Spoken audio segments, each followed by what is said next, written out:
செங்கல்பட்டு மாவட்டம் பெரிய மணியக்கார பகுதியில் உள்ள வீடு ஒன்றில் சிலிண்டர் எரிவாயு கசிந்து ஏற்பட்ட தீ விபத்தில் படுகாயமடைந்த 2 சிறுமிகள் சிகிச்சை பலனின்றி மருத்துவமனையில் உயிரிழந்தனர்.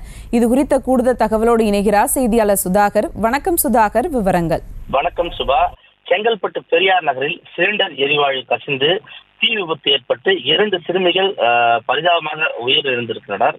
குறிப்பாக செங்கல்பட்டு நகரில் பெரிய மணியக்கார தெருவில் வசித்து வந்த சதாம், இவர் செங்கல்பட்டு ரயில் நிலையத்தில் தேநீர் வியாபாரம் செய்து வருகின்றார்.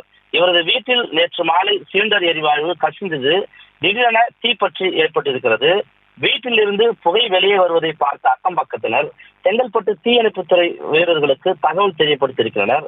தகவலின் பேரில் சம்பவ இடத்திற்கு வந்த தீயணைப்பு வீரர்கள் தீயை அணைத்திருக்கிறனர்.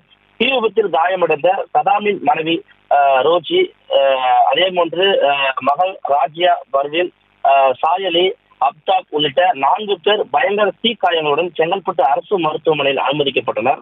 அவர்கள் அதிக தீக்காயத்துடன் அரசு மருத்துவமனை அனுமதிக்கப்பட்ட நிலையில் ராஜ்யா பர்வீன் 8 வயது, அதே போன்று அப்தாப் 2 வயது என்பவர் சிகிச்சை பலனின்றி செங்கல்பட்டு அரசு மருத்துவமனையில் உயிரிழந்தனர். மேலும் சிலர் கவலைக்கிடமாக இருப்பதாக தகவலும் குறிப்பிடப்பட்டிருக்கிறது.